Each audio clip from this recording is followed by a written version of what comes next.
রাজধানীর গুলিস্তান এলাকা গত 10 জানুয়ারি গোলাপশাহ মাজারের সামনে চালানো হয় উচ্ছেদ অভিযান। কিন্তু কয়েকদিনের মধ্যে ব্যস্ততম এলাকাটি ফিরেছে আগের দখল দশায়। সড়ক ফুটপাতের উপর বসেছে ফল, জুতা, পোশাক সহ নানা পণ্যের দোকান। আমাকে একটা সমাধান করে দিলে ভাই ভালো হয় ভাই। আমরা বসলে ভাই আমার উঠাই দিতেছে ভাই, আমার পার্মানেন্ট একটা জায়গা করে দিত কোনো, আনাইলে এইখানে না তো কোনো অন্য জায়গায় আমার একটা জায়গা করে দিত, জানি আমরা ওইখানে কি বসতে পারি পার্মানেন্টভাবে। আনাইলে আমরা ভাই যদি না এখান থেকে আমাকে উঠাই দেয় ভাই, আমরা কই যাবো ভাই, কোনো জায়গা নেই তো ভাই, আমরা না খায় মরতে হইতাছি। এই যে ঈদের পরের থেকে মনে করেন দীর্ঘদিন ধরে বন্ধ, কোনো ফুট বসতে পারতেছে না, আমরাও বসতে পারতাছি না ভাই, বসতে পারতাছি না দেখে আমার ফ্যামিলি চলতে পারতেছে না। এই বসতাছি আবার দৌড় দিতাছি, আবার বসতাছি আবার দৌড় দিতাছি, দিনের ভিতরে না হলে 10 বার দৌড় দিতে হয় নর্মালি। 10 বার দৌড় দিলে আর কাস্টমার ধরুন কোথা থেকে আর বিক্রি করুন কোথা থেকে। আমরা হচ্ছে যে ভাই ফুটপাতের সাধারণ দোকানদার, এই ব্যবসা এবং কর্ম দিয়ে আমাদের সকলের সংসার এবং জীবিকা নির্বাহ হয়। এমত অবস্থায় আমরা ঠিকমতো দোকানদারি করতে পারছি না। আমাদের এই দোকানের সমস্যার কারণে আমরা মালিক মহাজন থেকে শুরু করে কর্মচারী পর্যন্ত সকল স্তরের লোকজন আমরা একটা ক্ষতিগ্রস্তের মুখে আছি। একই চিত্র রাজধানীর বেশিরভাগ এলাকার। উচ্ছেদের পর হাঁটার পথ আবারও চলে গেছে ক্ষুদ্র ব্যবসায়ীদের নিয়ন্ত্রণে। ঢাকা মেডিকেলের সামনে জুসের দোকান বসিয়েছেন বিক্রেতা আলামিন। জানান, প্রতিবার উচ্ছেদে আর্থিক ক্ষতির মুখে পড়েন তিনি, কিন্তু সংসারের খরচ মেটাতে আবারও ঝুঁকি নিতে হয়েছে তাকে। প্রশাসনিক যখন আসে হয়তো আর নিউজ পাই না, ওই মাথা থেকে সরাই না শুরু করে আমরা এই মাথা থেকে চলে যাই। আবার যখন প্রশাসনিক চলে যায় তখন আমরা আবার আসি, কারণ আবার 2 থেকে 3 ঘন্টা পর প্রশাসনিক আসে, আবার আমরা কিছু দোকান ধরা খাই। তখন এখানে দোকান আছে 70-80টা, আমরা 10 জন দোকানদারকে ধরে আর 60 জন চলে যাই, আবার 60 জন এসে বসি।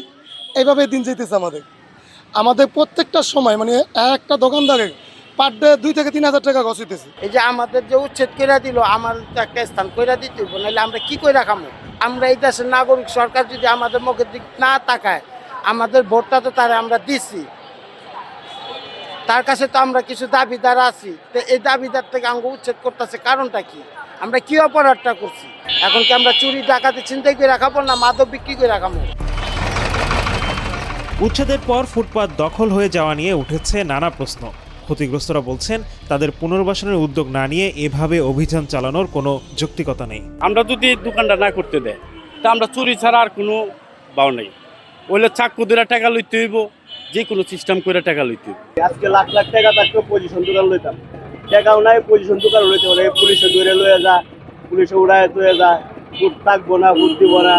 আবার ফুটের মধ্যে এই যে আমরা আমাদের সংসারটা চলে, সরকার এক সাইড করে আম করে দিয়ে যে যেমন এই বাউন্ডারির ভিতরে এই মেডিকেলের পাশে দোকানদার বয়লো বাড়া লইল সরকার, সমস্যা কি? এরকম কিছু কারণে উঠাই দেওয়া যায়, আবার মনে করেন আমরা বইতাছি আবার উঠাইতেছে, এরকমই চলাচল ফের বিঘ্নিত হওয়ায় ক্ষোভ প্রকাশ করেছেন পথচারীরা। তারা বলছেন, প্রশাসনের যথাযথ পদক্ষেপ ও নজরদারির অভাবে কমছে না তাদের ভোগান্তি। তবে এই অভিযোগ মানতে নারাজ পুলিশ।